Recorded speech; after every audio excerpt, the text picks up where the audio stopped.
Começa agora Voz da Rede, o programa do Sindirede, o Sindicato dos Trabalhadores em Educação da Rede Pública Municipal de Belo Horizonte.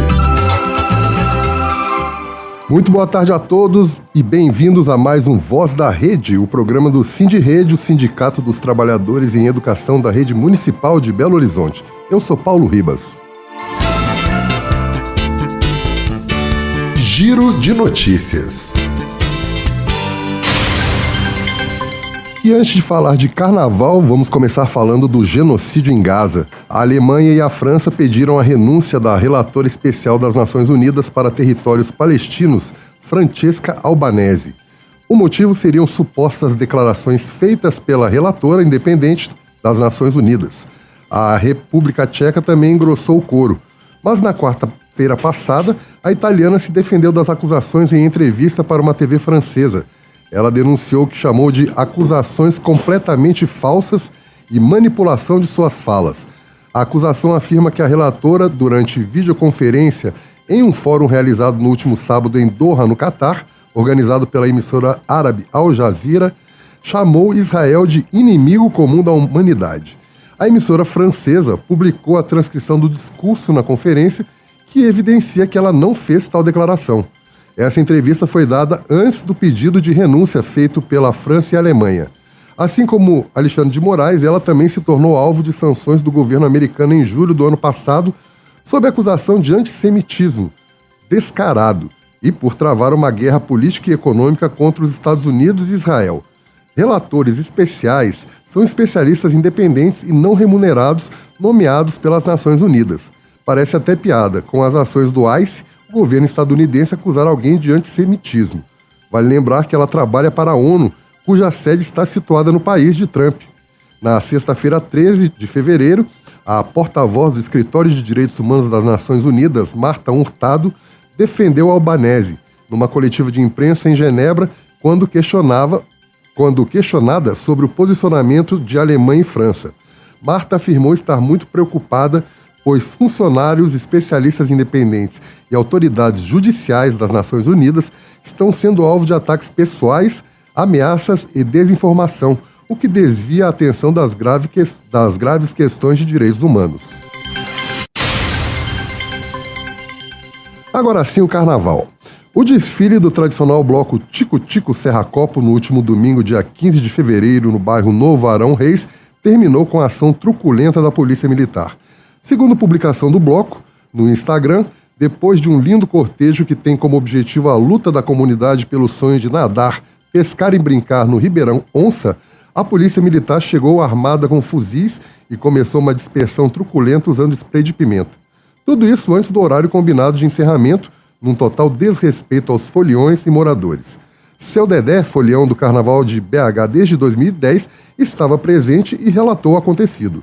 O Tico-Tico Serra Copo teve alguns problemas, né? Começou com a prefeitura fazendo a divulgação do bloco sem o consentimento do bloco, o que resultou numa superlotação. A prefeitura também não disponibilizou banheiros o suficiente. No trajeto inteiro, se eu não me engano, acho que tinha 3 banheiros químicos. E o bloco tinha mais de 1.000 pessoas, estava muito cheio, muito mais do que expectativa. E para completar ainda no final, na hora da dispersão ali, o bloco já tinha acabado, o pessoal já estava começando a ir embora. A polícia chegou com truculência, né? Como vem acontecendo não só lá, mas em vários outros pontos da cidade. O centro. E cedo, a polícia está dando um toque de recolher, 8 horas da noite, a polícia já está chegando com truculência e mandando todo mundo para casa. Muito triste a ação da polícia nesse carnaval em Belo Horizonte.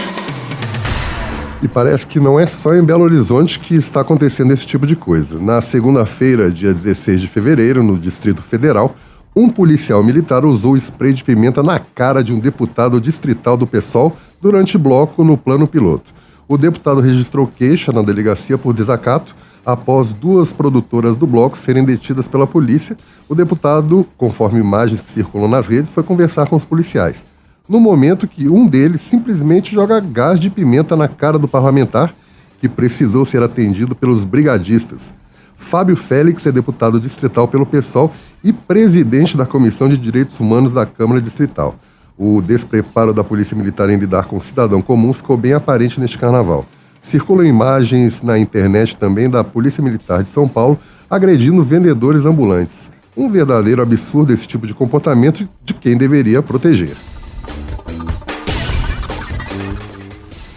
Em mais um episódio de despreparo gerencial e desrespeito ao trabalhador, a Prefeitura de Belo Horizonte suspendeu o planejamento feito na quarta-feira, dia 11, onde os funcionários terceirizados, após o término do contrato com a MGS, ocorrido dia 9, iriam receber os salários através de RPA emitida pela Prefeitura. Uma nova empresa já venceu a licitação, mas ainda não assinou o contrato. Na sexta-feira 13, a Prefeitura voltou atrás e fechou um contrato temporário com a MGS para que ela realize o pagamento novamente dos trabalhadores até a empresa que venceu a licitação assumir. A empresa que venceu a licitação para a prestação de serviços de servente foi a GIE Serviços Terceirizados. A empresa que vai assumir a contratação dos porteiros ainda não foi homologada.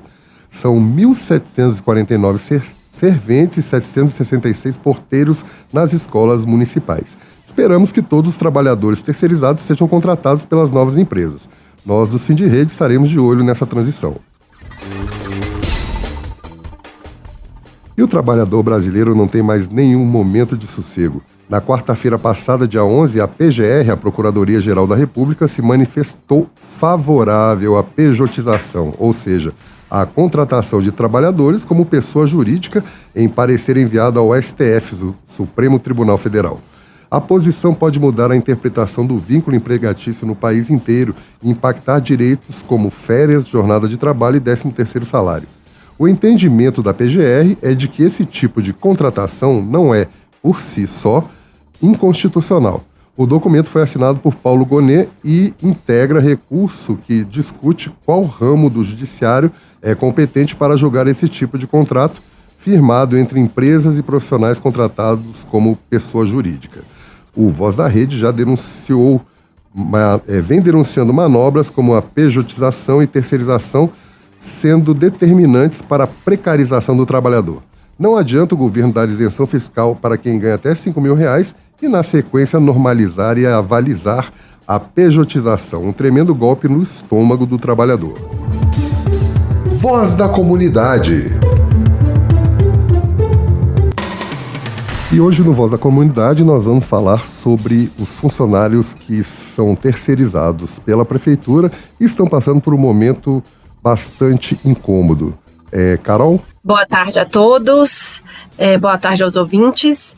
Nós tivemos a oportunidade de conversar com alguns trabalhadores terceirizados da nossa rede, que falam um pouco sobre o momento, né? É importante dizer que a gravação foi antes do Carnaval e que ainda não tinha esse acordo final entre a SMED e a MGS. Foi divulgado após a gravação das entrevistas. Boa tarde, meu nome é Cristiane Costa, eu sou apoio educando, sou terceirizada pela MGS, trabalho para terceirização que está sendo um grande problema entre a Prefeitura, né, e a SMED e a MGS. E aí, assim, nesse momento, né, em que temos uma briga de um lado a Prefeitura, do outro a empresa que presta serviço, a vida dos trabalhadores fica um tanto quanto instável, né, na dúvida do que vai acontecer. Fala pra gente um pouquinho como está sendo este momento, viver esse momento.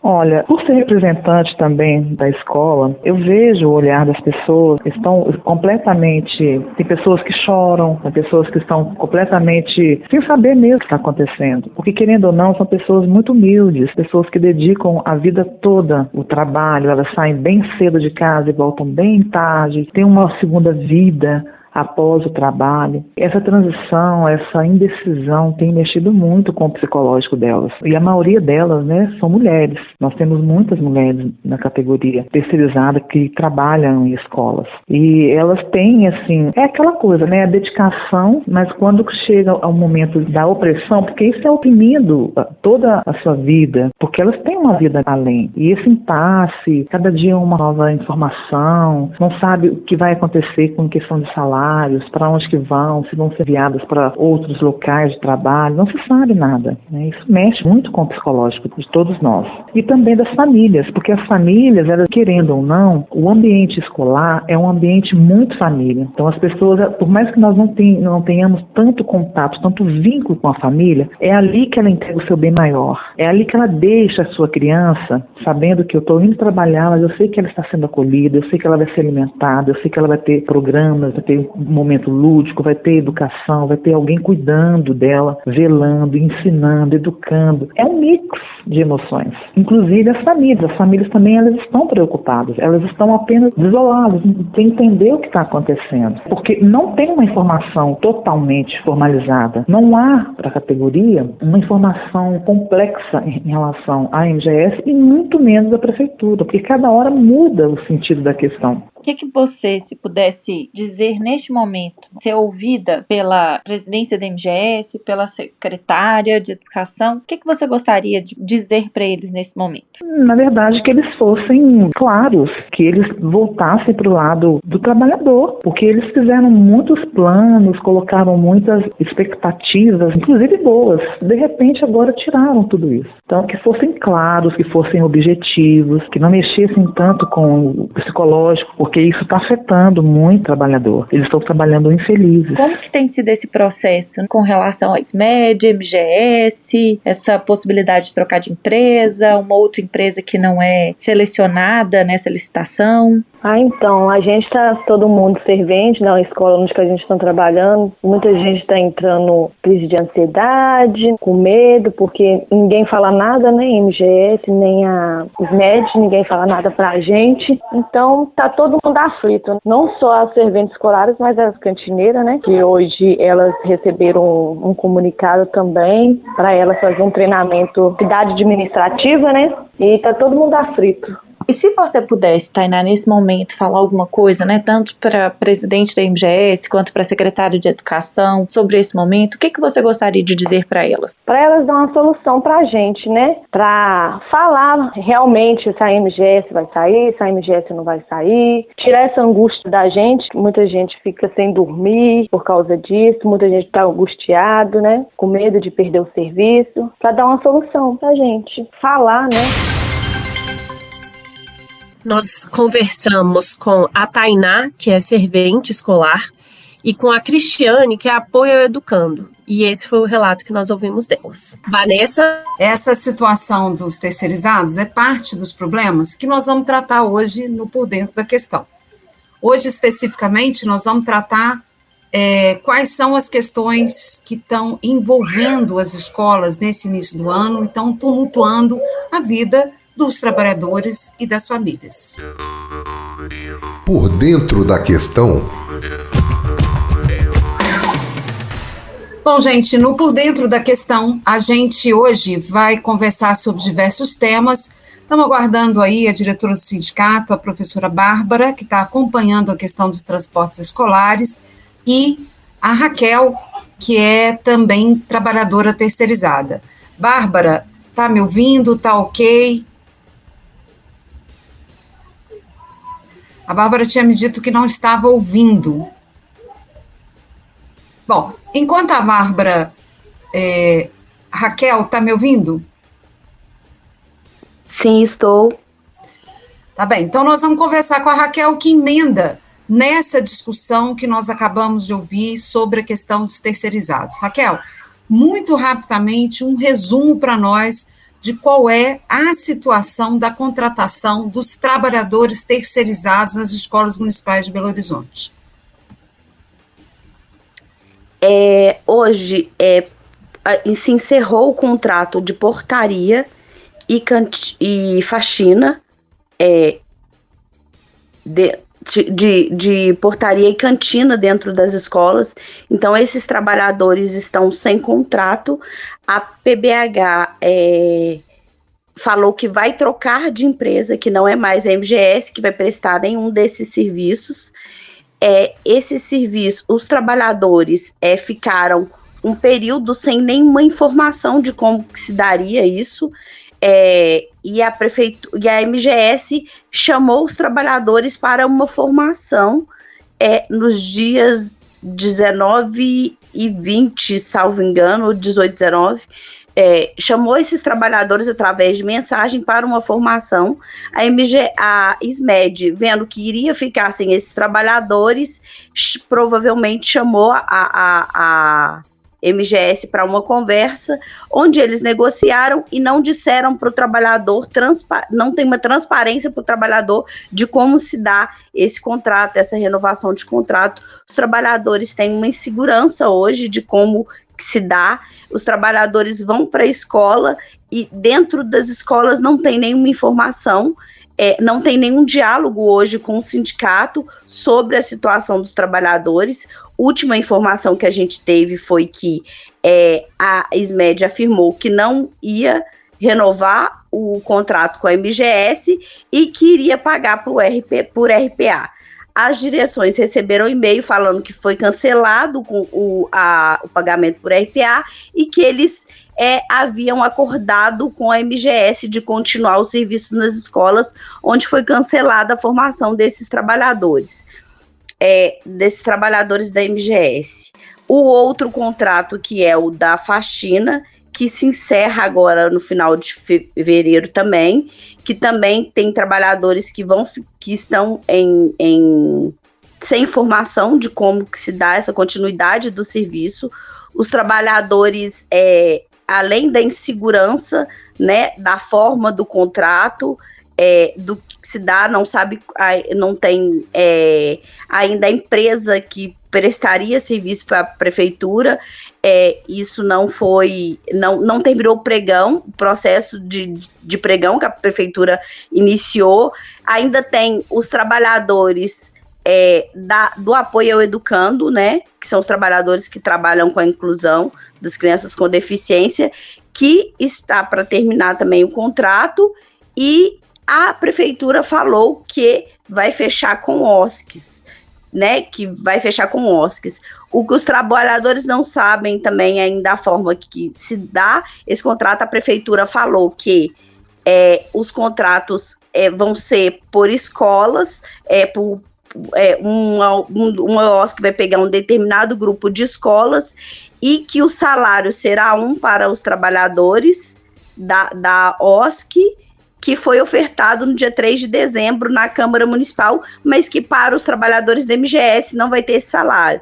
Eu não sei como que vai se dar esses contratos. A prefeitura, de forma sem nenhuma gestão, sem nenhuma organização, sem nenhum planejamento, quer efetuar a troca dos contratos e finalizar o contrato com a MGS sem um prévio organização junto com a classe trabalhadora, sem um prévio planejamento de como que vai fazer isso. Isso é muito ruim. A situação dos trabalhadores é muito ruim.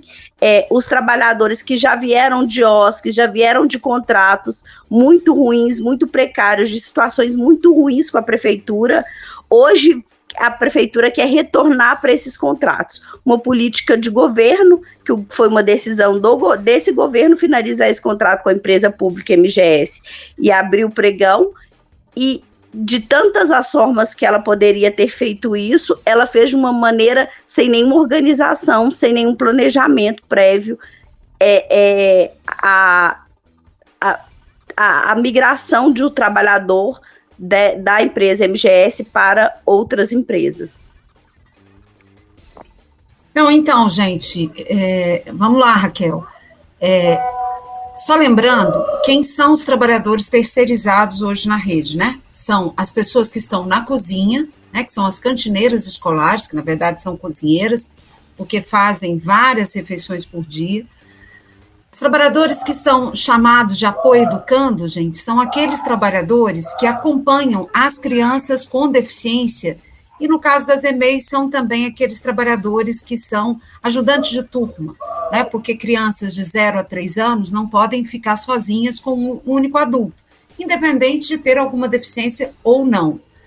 As pessoas que fazem a faxina, que são serventes escolares, as pessoas que estão na portaria, as pessoas que estão na mecanografia. O que é mecanografia? Aquela turma que faz a reprodução de material, que cuida do xerox, dessa parte. E as pessoas têm um cargo ainda que se chama artífice. O artífice é meio que um faz-tudo, que conserta as coisas dentro da escola. Então, é importante entender que tem mais ou menos uns 40 anos que a prefeitura terceirizou esses serviços. E de lá para cá, são problemas atrás de problemas. A última forma de terceirização foi através de uma empresa pública do estado de Minas Gerais chamada MGS. E nós também tivemos muitos problemas com a MGS, temos até hoje. Os salários são baixíssimos e a empresa faz qualquer tipo de coisa. Paga salário errado, paga atrasado, os contra-cheques são incompreensíveis, não faz a substituição de trabalhadores quando precisa. E aí, a Secretaria de Educação, alegando que a empresa cobrava muito caro da prefeitura e entregava um serviço muito ruim, definiu mudar a empresa de terceirização. A prefeitura está correta nessa análise. A MGS entrega, de fato, um serviço muito ruim e cobra muito caro da Prefeitura Municipal de Belo Horizonte. Qual é o problema, gente? A solução para isso seria o fim da terceirização. Porque, como eu disse, tem 40 anos que esses serviços são terceirizados. E não teve nenhuma modalidade até hoje que deu certo. Já passou por cooperativa, já passou por outras empresas de asseio e conservação, já passou por uma contratação direta, escola por escola, via caixa escolar, que era ilegal, o Ministério Público deu pau e teve muitos problemas também. Na MGS, que teoricamente seria uma empresa grande, estatal, que deveria dar certo, não deu certo. E agora a prefeitura está tentando uma nova forma de terceirização. E como a Raquel nos disse bem, está fazendo isso de uma forma muito atabalhoada, mal feita, levando uma insegurança aos trabalhadores e levando uma insegurança às comunidades escolares, né? O conjunto dos trabalhadores que não sabe como é que as escolas vão funcionar. Só uma coisa que é importante, apesar do contrato entre a MGS e a prefeitura para porteiros e cantineiras já ter se encerrado, o contrato da MGS com o trabalhador não se encerrou. Então, o trabalhador não está sem vínculo de emprego. Isso é importante que se diga, gente, porque a gente não pode pôr mais pânico no trabalhador, mais insegurança que ele já tem. Havia, ou há ainda, uma disputa entre MGS e prefeitura. No final, a prefeitura disse, não vou aceitar o acordo que a MGS está propondo para ficar mais tempo com esses trabalhadores. Vou pagar direto para eles, certo? Mas a MGS não dispensou os trabalhadores e nem mandou que eles não fossem para as escolas. Quando foi na sexta-feira, antes do carnaval, chegou um comunicado para as cantineiras que eram para elas, nessa quinta-feira, não irem para as escolas e irem fazer um curso lá na cidade administrativa. Rapidamente, teve algum acerto entre prefeitura e MGS, a prefeitura está pagando à MGS uma indenização por dia, e aí, sei lá, foi 1h30, 2 horas entre um comunicado e outro. Já chegou um novo comunicado fazendo para as cantineiras que era para elas irem para a escola mesmo no dia 18, no dia 19, na quinta-feira, amanhã, certo? E tinha dúvida, quem vai pagar o trabalhador? A prefeitura disse que pagaria direto para eles, via Pix, né? Até pediu o Pix de todo mundo. Mas como a MGS não dispensou, ela também teria que pagar. Mas é claro, o recebimento duplo, em algum momento, daria problema. O que está hoje por hoje, gente? Quem vai pagar os trabalhadores é a MGS, que é o correto, porque eles estão vinculados à MGS ainda, e a prefeitura mantém o contrato com a MGS para cantineiros e porteiros, com um contrato que é um pagamento dia a dia. O contrato para faxineiros vai até dia 27 de dezembro, quando se encerra. E aí, de acordo com a prefeitura, até lá ela já vai ter contratado uma nova terceirizada.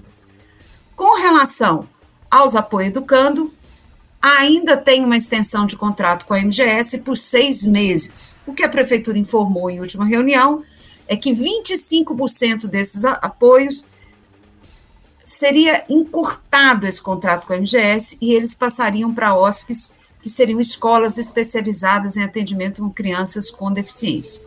À medida, o que a prefeitura diz é que em 6 meses todos esses trabalhadores deixarão de serem contratados pela MGS e serão contratados pelas OSCs, com um salário de 29% maior.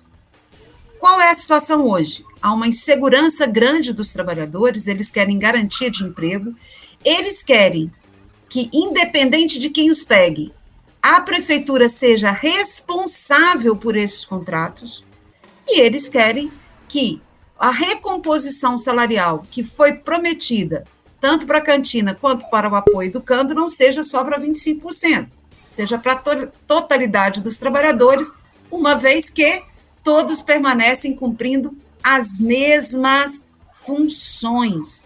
E é justo essa recomposição salarial, gente, porque parece que é pequena, mas não é pequena, é porque parece que é grande, 30% de reajuste, né? Dá mais ou menos isso, né, Raquel? 28%, 29%, não é isso? Isso, nos contratos da cantina, 27%, de apoio ao educando, 27, alguma coisa, e nos contratos de apoio ao educando, 28, alguma coisa, quase 29%. Então, parece que é muito, mas não é, gente. É porque o salário deles é tão baixo, tão baixo, tão baixo, que está muito fora do mercado. E, claro, a prefeitura deixou as faxineiras de fora e vai estar com um salário baixo demais também. Vai voltar a ganhar os piores salários da cidade de Belo Horizonte. E é por causa disso que os trabalhadores apontaram uma greve a se iniciar no dia 23 de fevereiro. Conta para nós, Raquel, como é que é essa greve, para a gente ir emendando com os outros assuntos.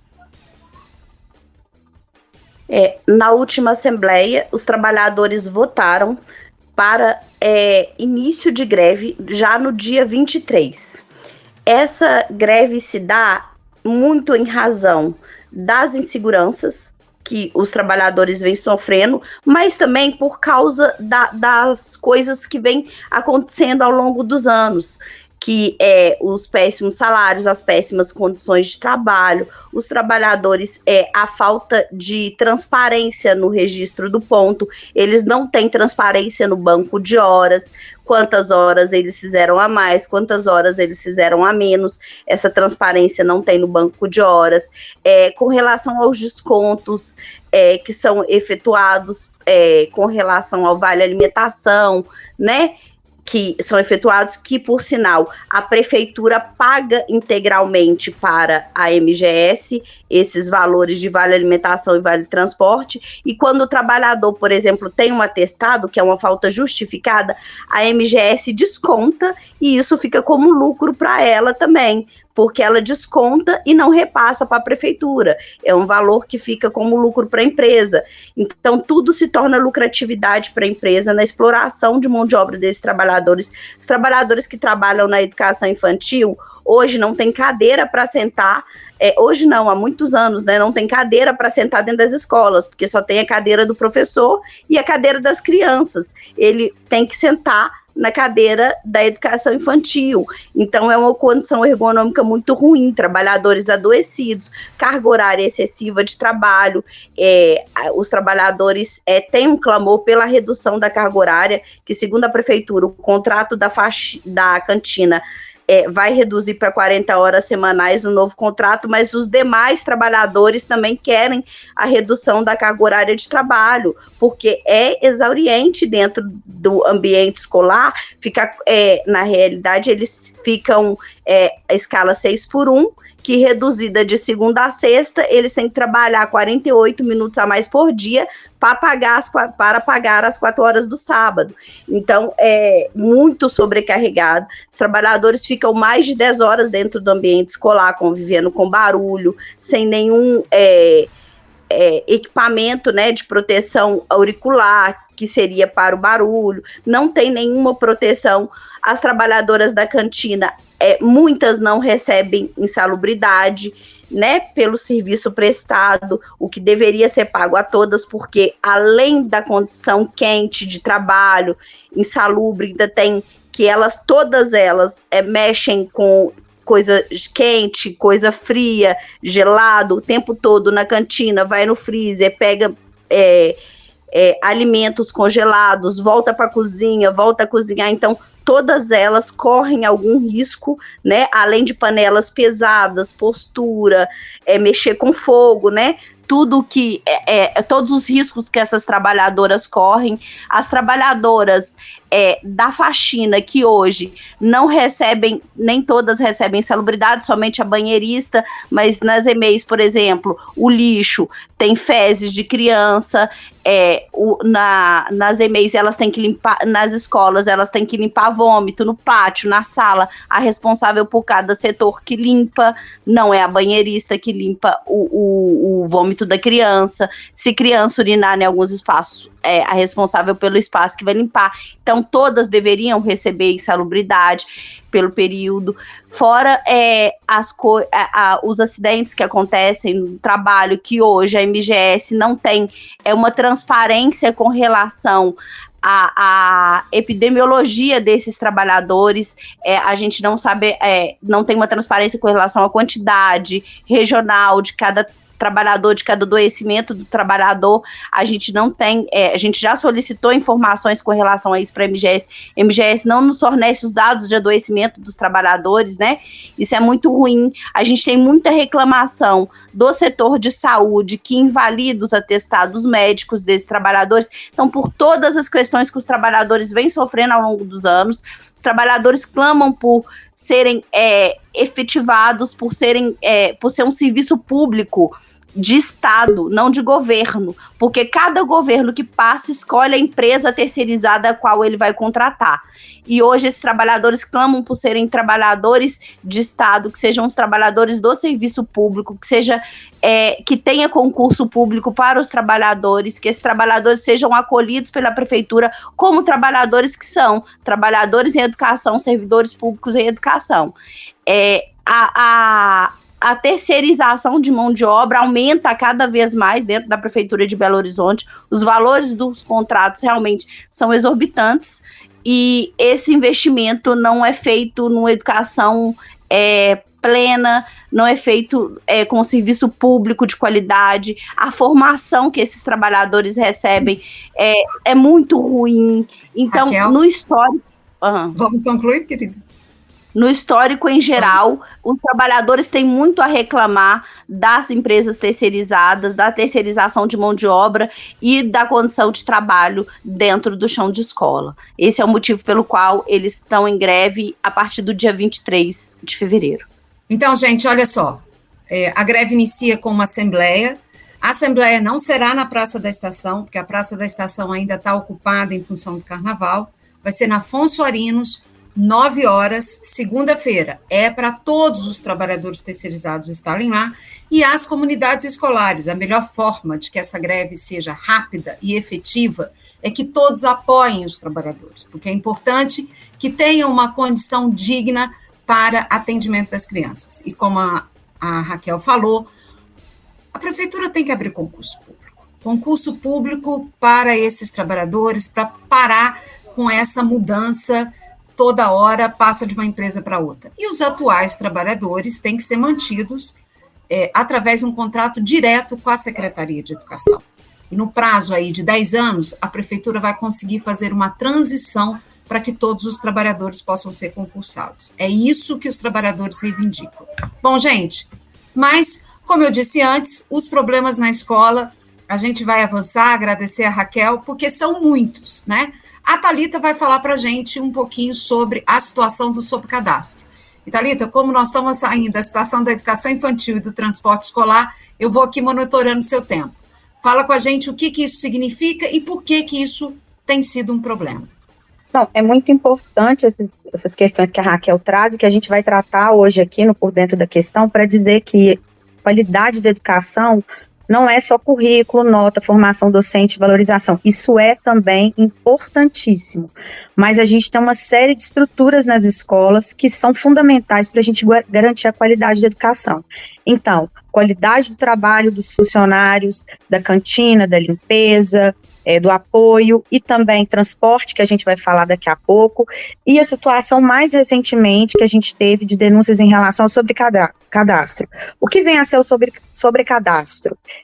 Grande parte da população já está acostumada com essa fala, mas com essa nomenclatura, mas o sobrecadastro nada mais é do que as vagas remanescentes que dentro do processo cadastral regular que geralmente tem ocorrido na Prefeitura Municipal de Belo Horizonte no meio do ano, quando essas vagas, elas regularmente são preenchidas e aí há uma sobra de vaga, ou mesmo um processo que é normal das famílias quererem transferir, né, às vezes sobrecadastro inicia no meio do ano, às vezes depois de 6 meses há alguma mudança na rotina familiar. Então, no período do início do ano, geralmente pouco antes do carnaval, há um outro processo de reorganização dessas vagas e matrícula para quem queira ter acesso a uma das vagas na rede municipal.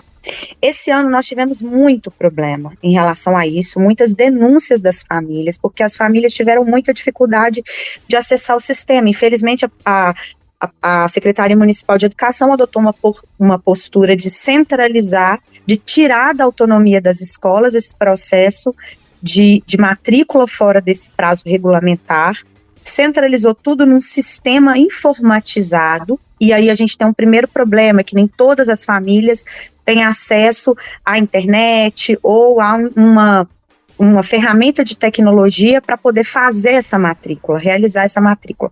Ainda que a Secretaria tenha argumentado que disponibilizou nas escolas, a gente sabe que essa estrutura, ela de fato não tem sido ofertada, tem faltado computador até para nós, professores, realizar o mínimo dentro das escolas. Então, as famílias denunciaram muito fortemente a dificuldade de matricular seus filhos nesse processo de sobrecadastro. Então, nisso, tiveram crianças e adolescentes que ficaram sem conseguir se matricular, perderam a vaga que estavam com expectativa de conseguir.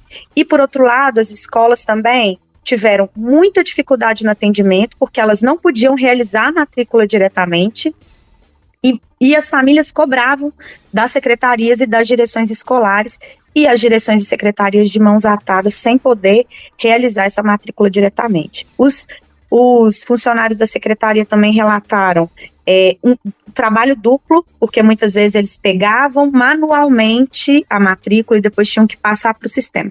Enfim, isso é parte de um processo que a gente tem vivenciado da Secretaria da Prefeitura Municipal de redução de custo, redução de uma estrutura mínima para garantir tanto a oferta de uma educação de qualidade, quanto uma estrutura de qualidade para os trabalhadores em educação. Além disso, a gente tem também a situação do transporte público escolar, que a gente vai conversar agora com a Bárbara, que vai falar um pouco para a gente em relação a essa notícia que as famílias tiveram 2 a 1 dia antes do retorno às aulas, da suspensão do transporte escolar em algumas escolas de Belo Horizonte. Bárbara, é com você. Tudo bem? Me escutam? Escutamos, sim. Então, na verdade, as escolas tiveram a notícia 1 dia antes do retorno das aulas, mas as famílias começaram a ser notificadas do cancelamento do transporte já com as aulas iniciadas, né? É um absurdo da prefeitura que demonstra a total falta de responsabilidade com as famílias, né? Que já estavam estruturadas para utilizar os transportes públicos da escola, como foi no ano anterior, para grande parte dessas famílias, e já com o ano iniciado, as direções de escola tiveram essa tarefa de ligar para as famílias e dizer que o transporte seria cortado a partir da segunda semana de aula. Uma política muito perversa da prefeitura, que alega necessitar do contingenciamento de verba, que alega que falta a verba da educação, quando nós sabemos muito bem que não falta a verba, né? O que falta é uma organização do uso correto dessa verba, de fato usar essa verba para aquilo que é necessário para a nossa educação pública de qualidade.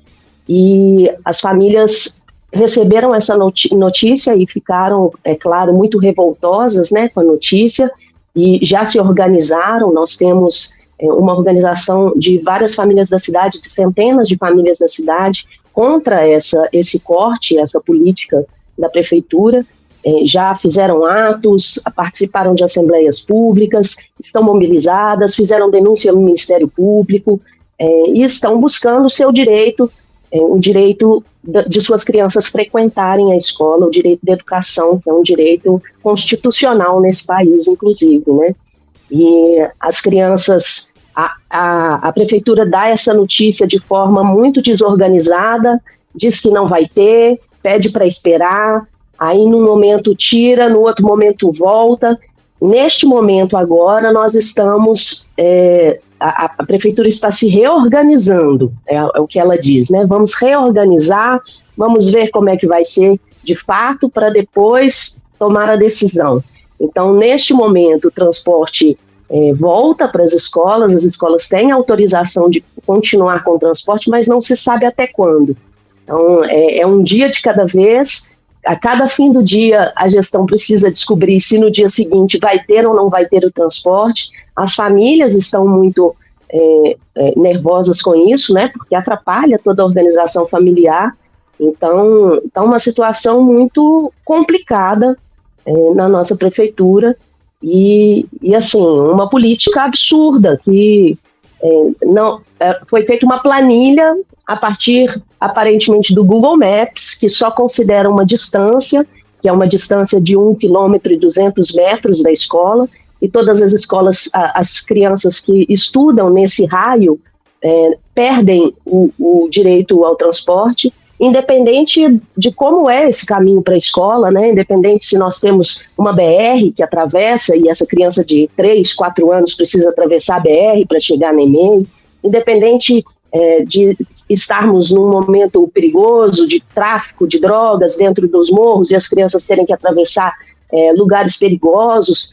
Então, uma política que não dialoga com a realidade dessas famílias, e que, de fato, não houve diálogo, né? A prefeitura tomou essa decisão de forma muito autoritária, sem consultar as comunidades escolares, e é claro que não poderia gerar outra coisa que não a revolta dessas famílias para voltar atrás nessa política da prefeitura. Gente, olha só um instantinho, Thalita, que a gente vai passar para a Carol. Bem rapidinho, gente. Veja bem, transporte escolar pode ser feito com dinheiro da educação, mas não precisa. Não vamos esquecer que a prefeitura gasta bilhões de subsídio para os grandes empresários e faz propaganda que tem tarifa zero no final de semana e etc, etc, etc, só que isso é o transporte básico de crianças chegarem até as suas escolas, né? Então é um absurdo completo e isso vai cruzar com o problema que a Thalita falou antes do sobrecadastro. Para a gente não ficar sem tempo, gente, vamos ouvir mais uma denúncia que é muito importante, que tem a ver com a educação infantil, que a Carol vai trazer para a gente. Depois a gente amarra aí todos os temas. E, Carol, só um minutinho, é que antes tem um trabalhador da MGS que mandou uma mensagem para a gente. Vamos só ouvir ele rapidinho e aí depois entra a Carol?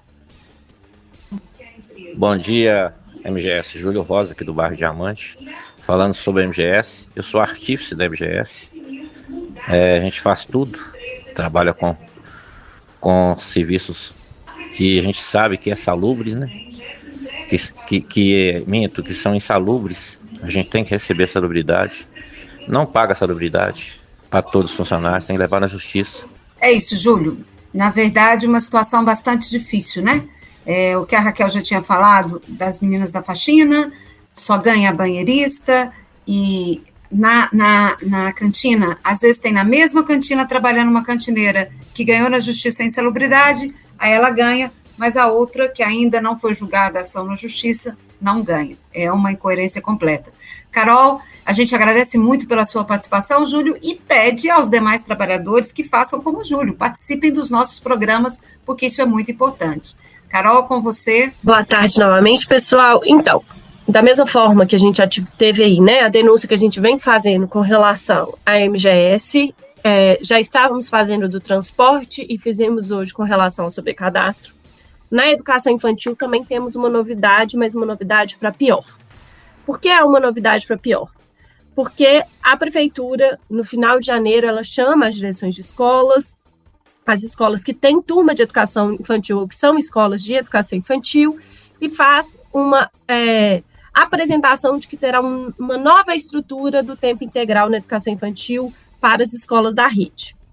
Naquele momento, algumas coisas ainda estavam meio nebulosas, apresenta que vai ter uma figura de um trabalhador terceirizado, que naquele primeiro momento diz que ele vai ser contratado via caixa escolar. Como a Vanessa disse, isso é proibido, não pode ser feito dessa forma, para ser o monitor que vai ficar nessas turmas de tempo integral. Acompanhando o professor, e que ele seria uma espécie de oficineiro, ele daria algumas oficinas que fazem parte do currículo da educação infantil. Conforme ela vai afunilando e apresentando no início de fevereiro, ela começa então a informar que teremos turno e contraturno na educação infantil. Lógica que nunca foi usada, que é a lógica do ensino fundamental com ensino regular e o programa Escola Integrada. E para completar, na última semana, ela começa a fazer formação regionalizada, informando que a alfabetização vai ser o centro do currículo da educação infantil. Então, naquele chamado turno, que seria o equivalente ao ensino regular do ensino fundamental, o foco principal é a alfabetização. Qual é o problema disso?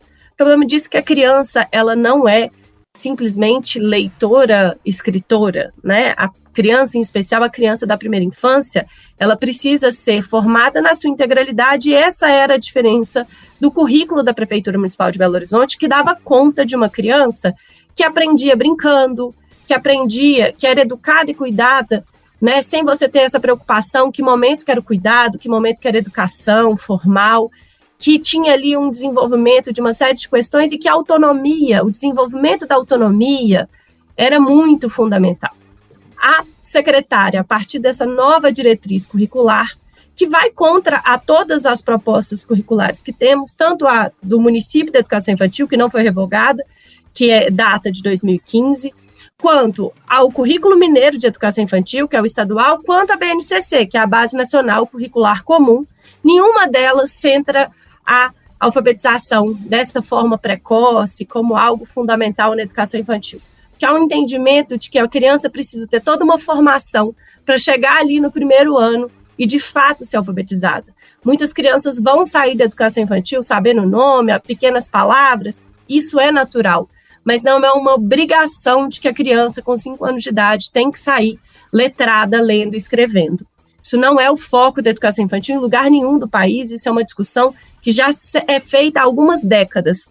Então, a secretária, por uma ideia que, a nosso ver, é uma comparação com as escolas privadas, porque essas, sim, estão preocupadas que a criança saia lendo e escrevendo com 5 anos de idade na educação infantil, ela rompe com tudo que se tem de ideia nacionalmente discutida no estado ou mesmo no município sobre educação infantil, e cria um currículo para a rede municipal que vai contra a tudo, inclusive precarizando, porque parece que a secretária quer que esse contraturno seja dado por profissionais terceirizados, como é o caso do programa Escola Integrada, que sim, tem suas questões, agrega algumas coisas, mas também tem um monte de problemas, uma série de questões, inclusive porque esse trabalhador, ele é muito explorado.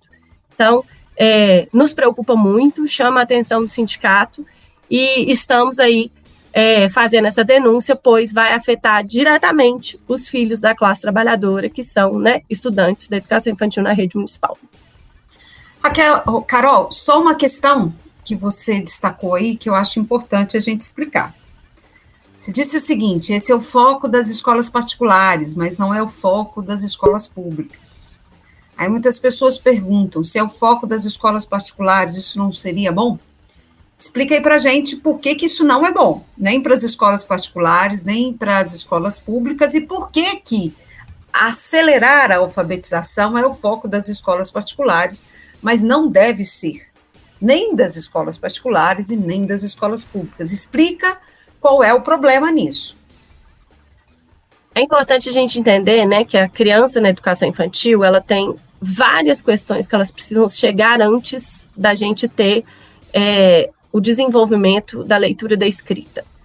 Primeiro porque o corpo da criança, ela ainda está aprendendo e tendo essa noção do corpo, dos movimentos, e eu não consigo chegar e escrever se eu não tiver toda uma base antes para eu segurar o lápis, para eu cortar um papel, para eu apagar um papel.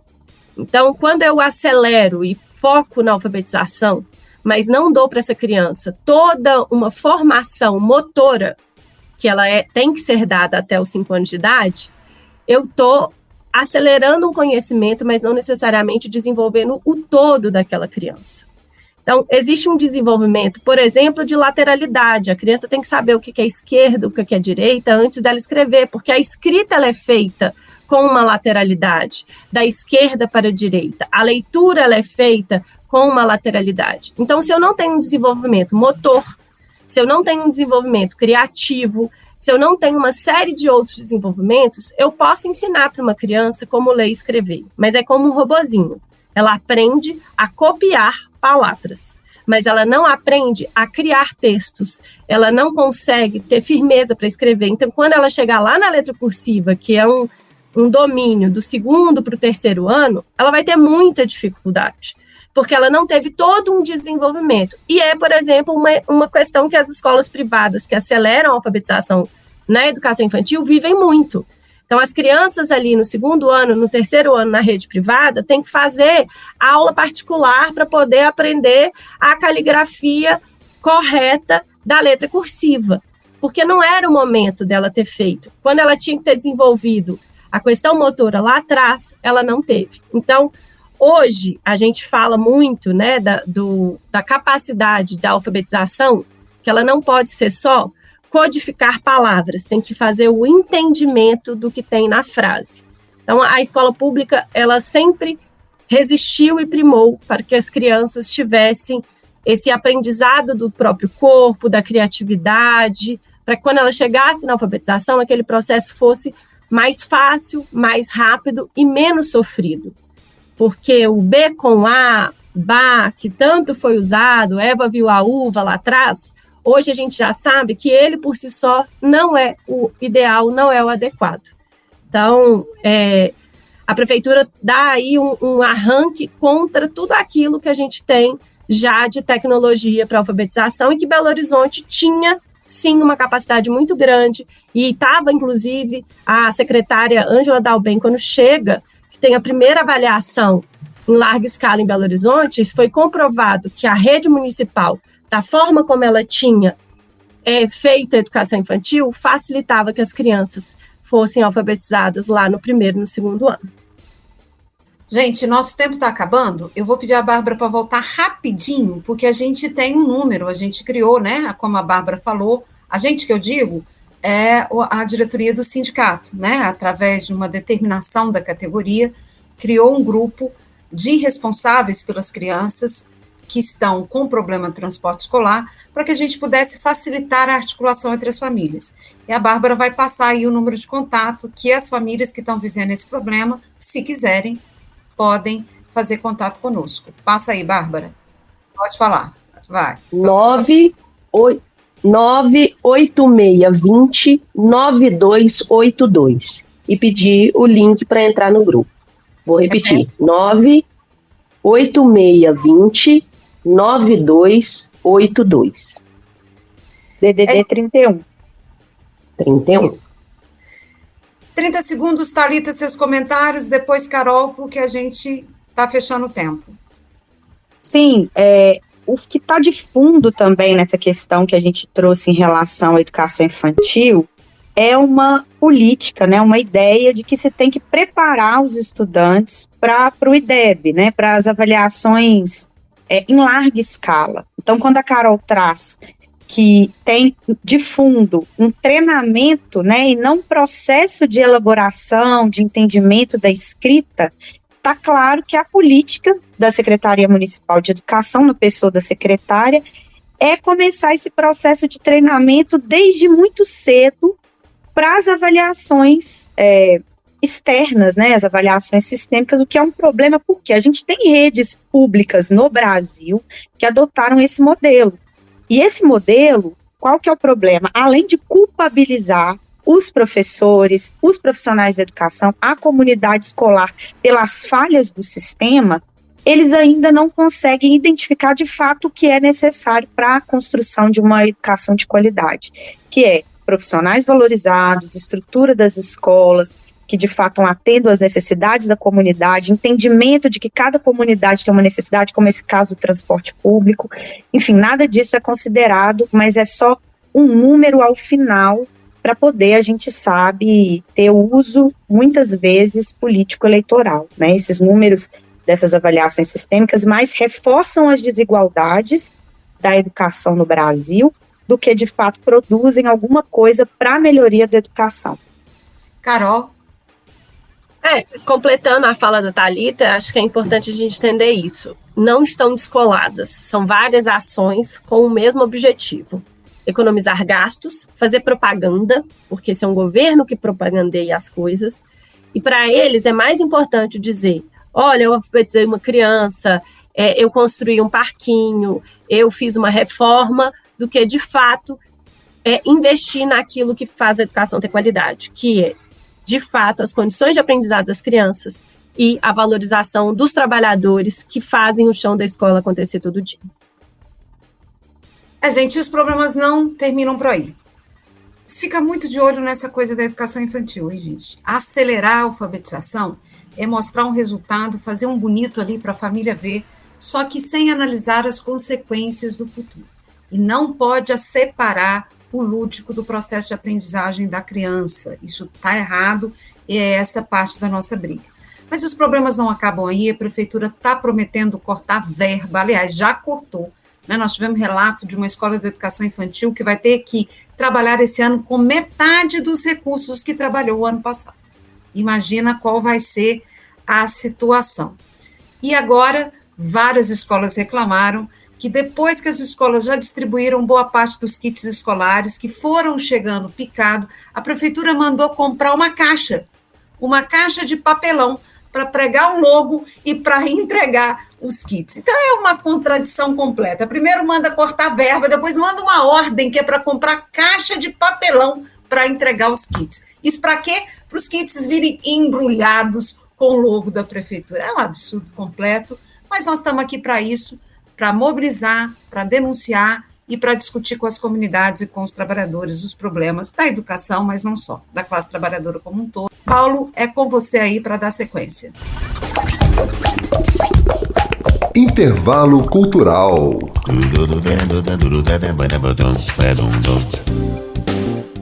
E hoje acontece a apresentação do tradicional bloco de reggae de Belo Horizonte, I Wanna Love. Foi criado em 2013 e é um dos poucos blocos que destaca o reggae e a cultura jamaicana em seu repertório. Sempre homenageando ícones do reggae como Bob Marley, Gilberto Gil, Jimmy Cliff, Celso Moretti, entre outros nomes do reggae mineiro. O I Wanna Love mudou de local este ano. Em vez de ser na Sagrada Família, na Praça do Grotão, vai acontecer no bairro Floresta. E o Felipe Valderrama, um dos fundadores do bloco, faz o convite. Atenção, nação regueira, é isso aí, quarta-feira de cores, bloco I Wanna Love You vai sair no Floresta, Comendador Negrão de Lima, então às 2 horas será concentração. Chega mais, 14 horas todo mundo junto, escutando o melhor do reggae de Belo Horizonte. Então, reforçando, a concentração é agora às 2 da tarde na Praça Comendador Negrão de Lima, no bairro Floresta. Lembrando que o bloco I Wanna Love You é um bloco que não circula, mas mesmo parado faz uma grande festa. Eu encontro vocês lá daqui a pouco. E chegamos ao final do Voz da Rede. Se você não conseguiu acompanhar todo o programa ou o programa anterior, procure por Cindy Rede no SoundCloud, no YouTube Music, no Amazon Music, no Deezer ou no Spotify. E logo, logo estaremos no Apple Music também.